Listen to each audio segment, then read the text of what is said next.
May butag mga igsoon Kristo. Good morning. Welcome sa atong Bible study ning kabuntagon. Karong adlaw wala tay slide kay na murag nagka-referensya ato ang projector. Anyway, unahin yung mga Biblia maigsoon ato ang pagatun-an ang mahitungod sa pag spiritual fulfillment is found only in Christ. Colossians chapter 1 verse 24 to 29 tong basahan maigsoon diha sa Colosas kapitulo 1 sa bersikulo 24 ngadto sa 29 nagkanayon karon nagmaya ako sa akong mga pag-antos alang kaninyo ug pun-on ko ang akong unod kung unsa man ang kulang sa kasakit ni Kristo tungod ug alang sa iyang lawas diin mao ang simbahan kun iglesia kung mao ang iglesia mao kini ang iglesia nga ako usa ka alagad sumala sa kaakuhan gikan sa Dios nagihatag kanako alang kaninyo aron punon ang pulong sa Dios. Mao kini ang tinaguang kamatuoran nga gitaguan alang sa mga katuigan ug alang sa mga kaliwatan apan karon gipadayag na kini niadtong nagtuo kaniya mao kini kadtong buot sa Dios nga mahimong maila kung unsa mga bahandi sa himaya niining gitaguang kamatuoran taliwala sa mga hintil mao kini nga si Kristo. Ana kaninyo ang pagsalig sa umaabot nga himaya. Mao kini siya ang atong gimantala, gitambagan namo ang matag usa ug gitudloan namo ang matag usa uban sa tanang kaalam aron mapakita namo ang matag usa nga hingpit diha kang Kristo kay alang nini nagtrabaho og naningkamot ako sumala sa iyang kusog nga nagpamuhat kanako diha sa iyang gahom. May the Lord bless the reading. So kung maigsoon atong paghisgutan kining spiritual fulfillment kon pagtagbaw nga espirituhanon. Dini nga maong pagtun maigsoon atong pagatun-an kung unsa nato pagbaton ning katagbawan or fulfillment. So many think that spiritual fulfillment is about being materially blessed with health and wealth. So ang kasagaran maigsoon sa tao sa kalibutan, mga tao sa kalibutan, ang katagbawan makabot lang lamang nila kini pinaagi sa mga butang kon mga bahandi sa kalibutan. Mao kana ang pagtuo sa uban gani kita atong ipa-eskwela atong mga anak kita po ni humantag eskwela nga naman aron nga sa ngadto-ngadto makabaton kita og maanindot haruhay nga kinabuhi. Og unsaon man nato pagbaton inang haruhay nga kinabuhi magsoon pinaagi sa pagbaton sa mga bahandi sa kalibutan, mga bahandi samaan ng kabtangan, yuta, balay, sakyanan o panginabuhian. Okay? Nga sumala pa og naa ka niini makakabot na ka, makasulay na ka ng kanabitawng katagbawan or contentment. Apan maigsoon ang pangutana, natagbaw ba ta sa ato ang kinabuhi? Now, depende ka na maigsoon sa matag usa ka nato. Kung atong katagbawan anaa sa pagtigom og bahandi, then dili kita matagbaw kay atong una kulang pa man. Kulang pa ang ato ang nabatunan. Apan kung alang ka nato, igo na ka na, so nakabato na kita og fulfillment or katagbawan. Okay, so mo ka na maigsoon.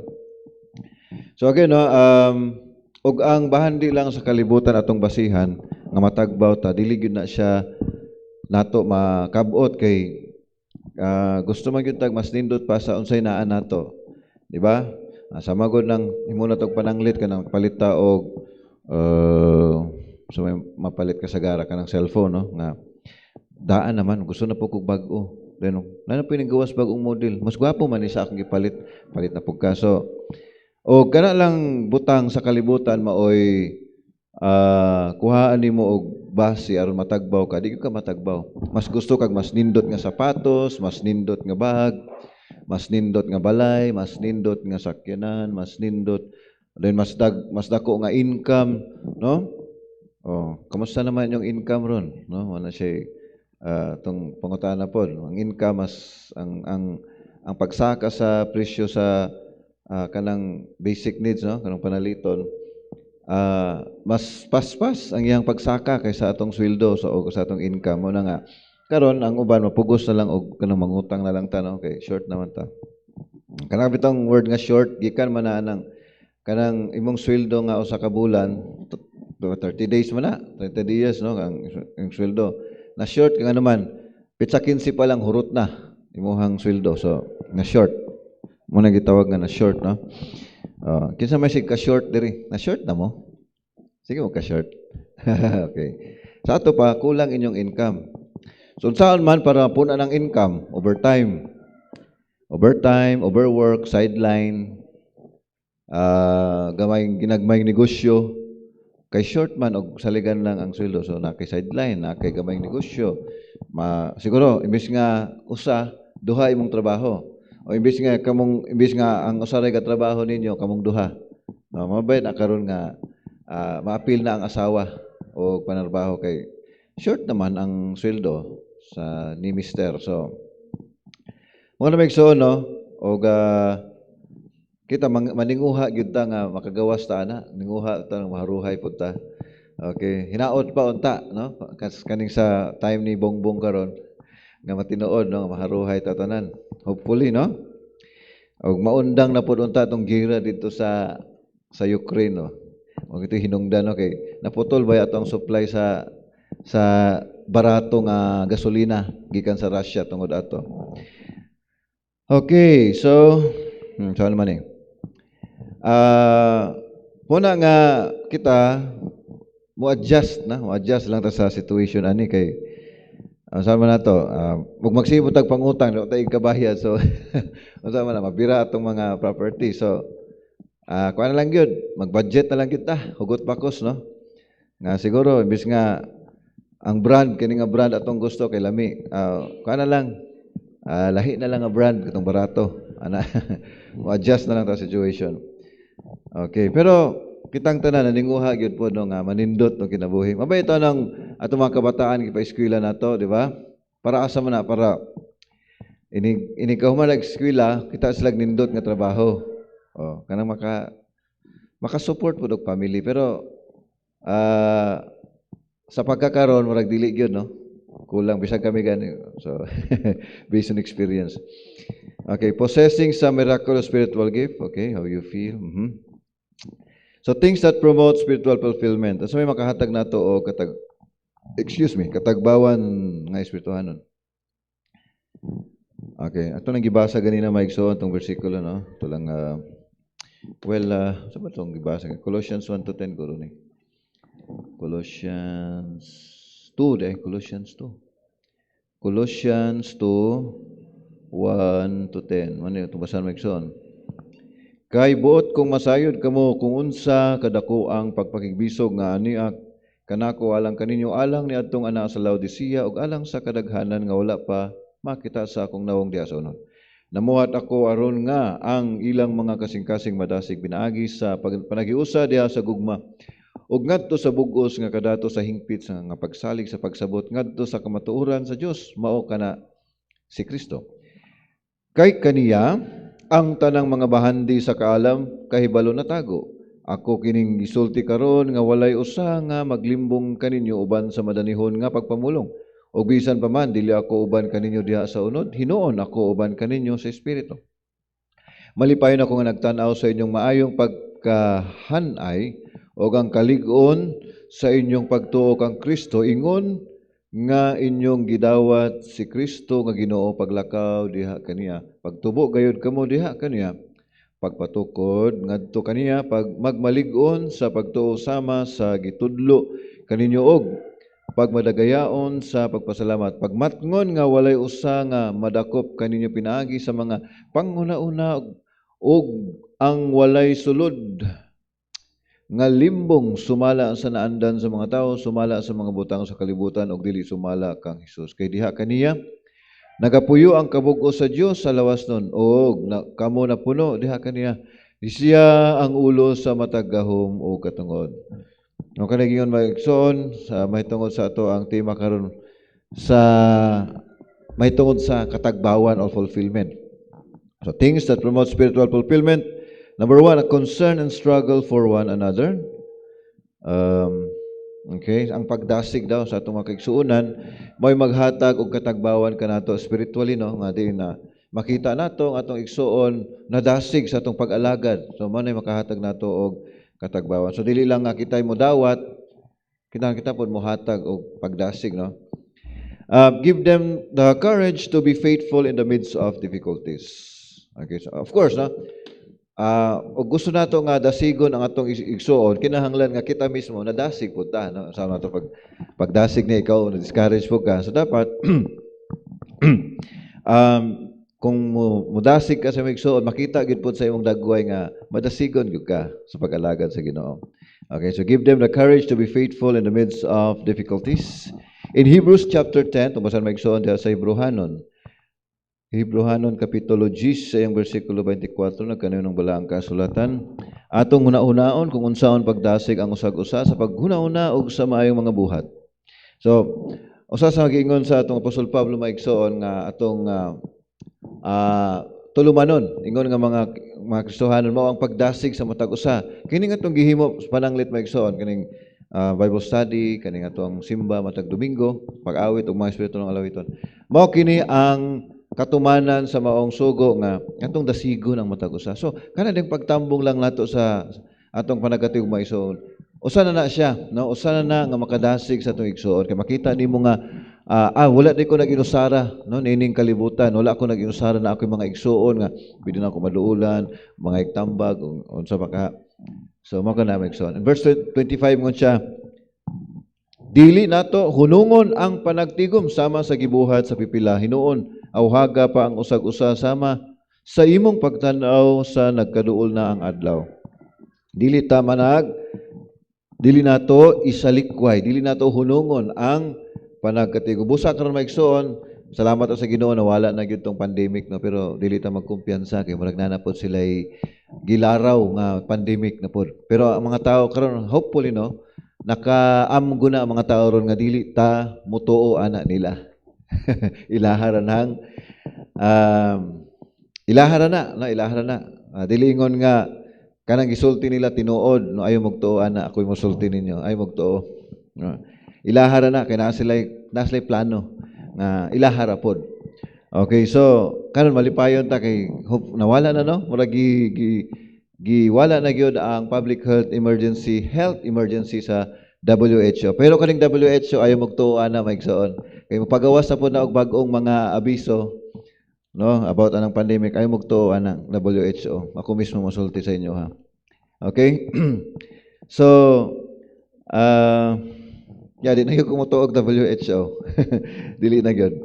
Di sila kasaligan mga igsoon. Dirita sa, okay? Love is spoken of as our binding force, no? Love is spoken of as our binding force. Ato pa, unsaon nimo nga ikaw matagbaw kinahanglan nga naa kay gugma, no? Gugma sa pag-alagad sa Ginoo, gugma sa iglesia, gugma sa mga kaigsuonan, gugma sa kamatuoran, gugma sa atong Dios. Man ato ang kinahanglan nga batonon an kita natay katagbawan, no? Possessing understanding and knowledge which produces full conviction in Christ. Of course, kinahanglan nga doon na kitay kasiguruan, no?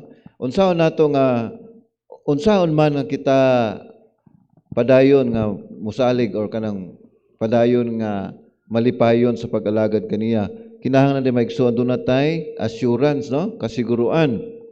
Ang Colossians chapter 2 verse 2 and 3, nagpamuhat ako aron nga ang ilang mga kasing-kasing madasig pinaagi sa panaghiusa diha sa gugma ug ngadto sa bug-os ang kadato sa hingpit nga pagsalig sa pagsabot ngadto sa kahibalo sa tinago nga kamatuoran sa Dios mao kana si Kristo.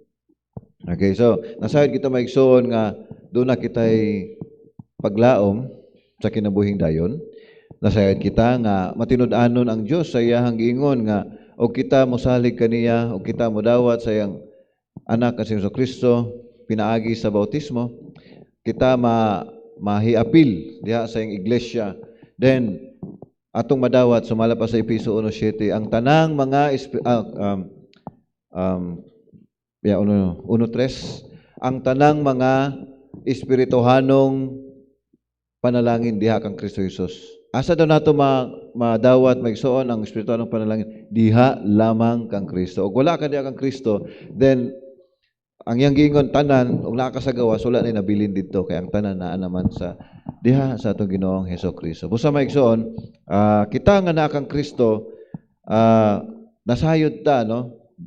Sumala pa sa giingon sa Biblia nga ang tanang panalangin diha kang Kristo Jesus, espirituhan ng panalangin, gihatag yun kanato, no? Oh, spiritual blessings. O sa man ang spiritual blessings, kanang atong kapasayloan sa atong mga sala. Unsay bayad sa sala maigsoon? Ang bayad sa sala, kamatayon. Apan ang gasa sa Dios mao ang kinabuhing dayon, no? Eternal life. And then, unsa pa? Ang atong pakighiusa, no? Kanang kita na nadugtong pagbalik sa atong Dios, kita nadugtong pagbalik ang Kristo sa diyang kita ang nahimong Kristohanon.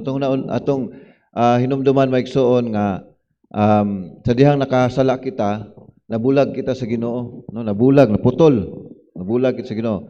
Ug sa dihang nga kita ni dawat kang Kristo nasumpay ta balik, sumpay. So kita karon nadugtong. Doon na natay maayo nga relasyon sa Dios, natay maayo nga relasyon kang Kristo. Mao kanay another na pod nga panalangin. Dili ta ng tao sa kalibutan na ingon anang panalangin nga imong ang Dios mismo, ang Ginoong Kristo imong higala. Pwede ka magmuhangyo sa kaniya, pwede ka magampo niya, no? Pwede ka and then sa katapusang sa kapanahunan or inig balik sa atong Ginoo, ato na siyang makauban hangtod sa hangtod. So mao kana ang spiritual blessings maigsoon. Nga kana gihatag lang na sa naa sa iglesia, ang sa gawas wala na sila. Nakadawat sila sa material nga panalangin, bahandi ug uban pa, pero kanang spiritual exclusive na sa ato nga naa sa sulod sa iglesia. Okay? So, next slide. Deception is a real danger which never presents itself as such. Okay, so atong basahan maigsoon ay ikaduhang Pedro kapitulo 3, diha sa iyang ikaduhang Pedro sa diyang kapitulo 3, versikulo 17, busa mga hinigugma sanglit na sayod kamo, naman kamo, niining mga butang nga bantayi ang inyong mga kaugalingon aron nga dili kamo mahisalaag pinaagi sa limbong sa malanapason, nga mga tao ug mawad-an kamo sa inyong kaugalingong pagkamatinud-anan. So duna di ay kakuyaw or danger maigsoon sa kalibutan nga diin og di gyud ta magbantay manang mawala ta sa pag-alagad sa Ginoo, no? Wala ta nasayod ba, pero wala tay kalibutan, pero sa hinay-hinay di ay nawala na ka sa insaktong dalan, no? Siguro di na ka motambong og panagkatigom, dayon siguro panagsalang siya hangtod nga di na gyud ka motambong, kausa na lang sa usa ka tuig, o siguro di na ka magampo, di na ka magbasag Biblia, di na ka magtuon sa iyang pulong. Abi na maigsoon sa una to mga Hudyo sa una, nabay usa ka gatos ka tuig nga ang Dios usa or kapin pa sa 100 years, more than 100 years, nga ang Dios wala nakigistorya kanila. Walay propeta ang gipadala ang Dios, walay tig pahinumdom kanila sa pulong sa Dios sulod sa 100 years. Matoy katumanan sa gingon sa Malakay nga sila mangita kanako apan dili sila makaplag. Sila mangita sa ang pulong apan dili sila makaplag sa ang pulong. Mato siya. Magpasalamat ang maigsoon no kay naa nato ang balaang kasulatan nga gihatag gani nanatay digital no sa ako'y tulo ka in fact 5 ni siya ka translation, dali na lang kay pagpakli sa Biblia o di mangita ka dapat matong mahitungod sa gugma, mahitungod sa pakigdait, ako lang i-search diha makita nako dayon nara sa ako ang device. So pasalamat ta maigsoon no nga o gusto lang ta mangita sa Ginoo sa iyang pulong kung say gisulti niya bahin ni ana.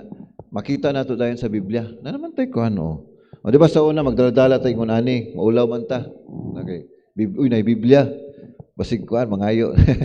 Basig mangayo na dito. Nakaron maigsoon, na diri ang Biblia. Dire. Tulo pa ka kuan translation. Wala siya maigsoon. Ang nakanindot lang pud ani kaning sa inan di siya malubat no. Di na i-charge, di siya malubat. Bisan pa og mabundak ni di madaot, no? Kapila ni mabundak, di ni madaot. Mabasa ni, di po siya madaot. Ipauga lang siya. Ang mga nakanindot, ani. Ang kanilang gadget ron, mabundak ni mo ni, mabasa ni, o wala na kay Bible. So nagya po advantage ning kuan ang hard copy. So wala migso no, kanong panahon na dili na gyud ka kapangulipas nga wa koy panahon mabasag Biblia kay imong cellphone pwede himong Biblia. Tuwa dihang Biblia no. So nabitaw tong wala pa ingon ani nga dili pa kayo uso ning touchscreen ba? Oh, akong cellphone sa calculator lang siya. Bisag calculator siya nga cellphone, murag remote ba tong keypad ang tawag ana no, keypad.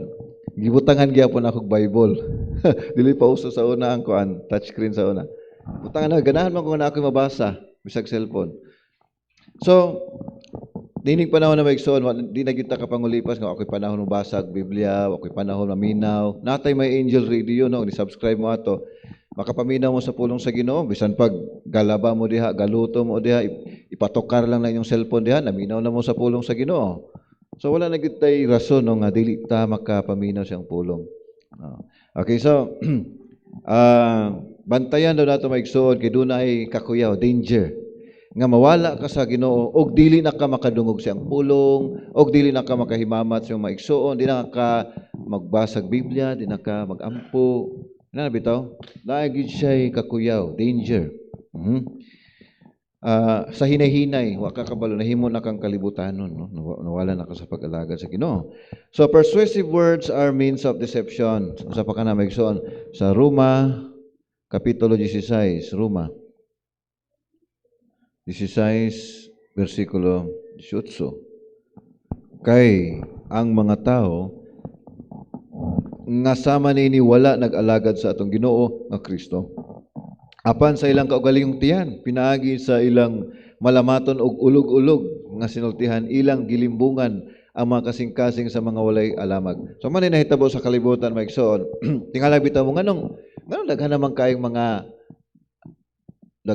mga kuanon kung kanang denominasyon nga nagtawag silang kaugalingon nga mga Kristohano no. Di na to hinganlan pero kailan mo kinsa na sila nga daghan kayong mga klase sa pagka Kristohanon. Dili lang kay isa, daghan kaayo, no? Dapat uban nga kanang tuyoon gyud nila nga makalingaw gyud ang simba no, na sila mga banda, na sila daghan kay mga buluhaton, mga malingaw mga tao. Pero ingon pa diri maigsoon, dili ta ingon pa diri dunay mga tao daw nga kanang bitaw gamiton na nila para makuan ka, madani ka nila. Okay. Dito sa Kolosas no, Kolosas Kapitulo 2 versikulo 11, balik ta sa Kolosas maigsoon 2:11. Okay, diha kaninyo kamo usab na asa na siya? At kini sa English na maigsoon no. Diha kamo usab gisirkonsisyonan uban sa usa ka sirkonsisyon nga wala gihimo pinaagi sa mga tawo sa pagkuha sa lawas ng unod apan diha sa pagka-sirkonsisyon kang Kristo. Sa ning sirkonsisyon maigsoon, nahisgutan man sa Biblia. Circumcision o kanang sa binisaya pa na siya nga yanong binisaya tuli no. Ang kanang pagtuli mga igsoon sa mga Hudyo, kita di ba umabot ng 10 anyos ang bata pataas na ipatuli naman na siya no. Ngano man ginabuhat nato for hygiene no, personal hygiene na siya. Aron nga of course malimpyo siya. Sa mga Hudyo kaniadto dili lang hygiene ang kahulugan anang circumcision o kanang tuli. Ang meaning ana sa mga Hudyo kaniadto nahimo na kang gilain, dili na ka sama murag ug mao ning kalibutan karon na mga tao aning kalibutan, ikaw gilain ka. Iya ka sa Ginoo. Kana man gituli naman ka. Okay, gilahi ka. Now, sa bagong tugon maigsoon, dili na siya literal nga circumcision o kanang tuli, kundi mao kini ang paghinlo sa imuhang kalag, sa imong kasing-kasing. Paghinlo na siya. Paghinlo, cleansing, no? Cleansing of the heart, cleansing of the soul. Okay? Mao nagpasabot na ng pag-circumcision. Okay, so walk in Him go walking. We must continue to walk in the stead with the teachings of Jesus. Matthew chapter 28, itong basahan. Maning katapusan nga bersikulo maigsoon. Sa Matthew, verse 28, sa iyang bersikulo 18. Nagkanin ang balang kasulatan.